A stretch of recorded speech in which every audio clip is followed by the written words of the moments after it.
तीनों समय की आरती। आजकल आप देख रहे होंगे यूट्यूब के ऊपर जितने भी जो भविष्य वक्ता हैं ये समाधान बता रहे हैं कि युग परिवर्तन में हमारा कैसे जो है बचाव होगा।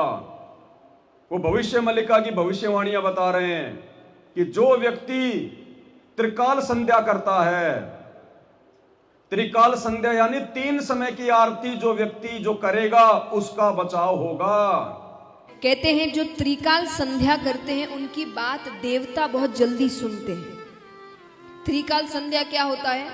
दिन में 3 बार पूजा एक समय पर, यानी दिन माने ऐसा नहीं कि पूरा दिन ही या पूरा शाम, या एक समय और फिर उसी समय पर आपको रोज पूजा करनी है। तो सुबह, शाम और रात्रि में, इसको कहते हैं त्रिकाल संध्या। आपको भविष्य मालिका के अनुसार हिमालयन बेल्ट में 16.5 मैग्नीट्यूड का भूकंप आएगा, जिसमें एक ही दिन में कई 100 करोड़ लोग मारे जाएंगे। 7 दिन का अंधकार होगा, जानवर घुस जाएंगे घरों में। लेकिन इससे हमको क्या? इसका असल उद्देश्य था भक्तों को भय से मुक्त कराना। ये कोई नहीं बता रहा है, ये केवल एक जन बता रहे हैं, पंडित काशीनाथ मिश्र। यूट्यूब में आप सर्च कीजिए पंडित काशीनाथ मिश्र कल की अवतार। वो उड़ीसा से हैं और पिछले 15 से 20 सालों से मालिका का प्रचार कर रहे हैं। केवल एकमात्र वही व्यक्ति अभी तक मुझे मिले हैं जो इसका उपाय बता रहे हैं। उपाय क्या है? पहला माधव नाम जप, दूसरा श्रीमद् भागवत महापुराण और तीसरा जो ब्रह्मास्त्र है वो है त्रिसंध्या। ये आपको पंडित काशीनाथ मिश्र जी के यूट्यूब चैनल में मिल जाएगा। केवल यही उपाय है इस खंड प्रलय से बचने और प्रभु कल की सानिध्य पाने का।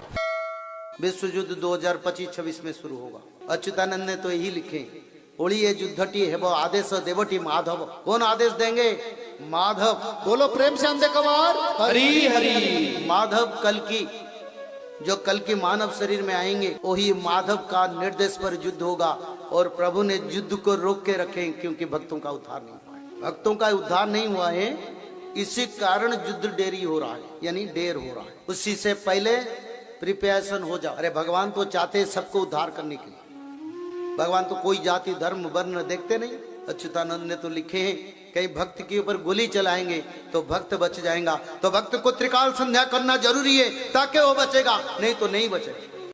अब भाई और बहनों, ये जो त्रिकाल संध्या है ये पूरी सृष्टि में, समस्त ब्रह्मांडों में केवल संत रामपाल जी के भक्तों के पास है। बाकी ये त्रिकाल संध्या किसी के पास नहीं है। किसी को नहीं पता कि ये त्रिकाल संध्या क्या है, जिसका वेदों में स्पष्ट रूप से जिक्र है कि जब वो संत आएगा, वो तत्वदर्शी संत जो होगा, जो वो धीरण नाम संत होगा, वो अपने भक्तों को 3 समय की आरती देगा। लेकिन वो 3 समय की आरती क्या है, क्या उसमें वाणियां हैं, क्या उसमें चौपाइयां हैं, ये इस सृष्टि में संत रामपाल जी के अलावा किसी को नहीं पता।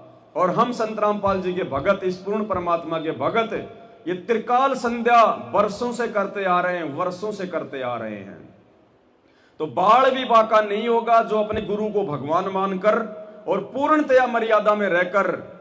ऐसा नहीं है कि तुम्हें अपने गुरु जी के आड़ में किसी ने भी आदेश दे दिए कि बीजेपी को वोट डालना है, गुरु जी का आदेश आ गया, कांग्रेस को वोट डालना है, गुरु जी का आदेश आ गया, आनंदपाल सिंह की सीबीआई जांच करवानी है, चलो उसकी रैली में, जाट आरक्षण में चलो, गुरुजी का आदेश आ गया, अरे गुरुजी का आदेश आ गया, रक्तदान करो, देह दान करो, अरे आश्रम बना दो, गुरुजी का आदेश आ गया है, अरे धनाना में बैडमिंटन का स्टेडियम बना दो, गुरुजी का आदेश आ गया, अरे चलो उन आश्रमों में पाठ करवाएंगे, ज्योति करवाएंगे।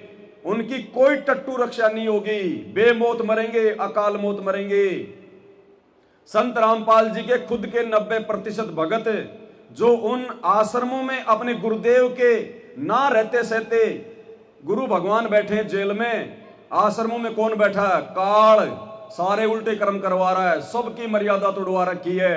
अकाल मौत आज भी मर रहे हैं, आगे भी मरोगे, परमात्मा नहीं बचाएगा, ये उसका विधान है।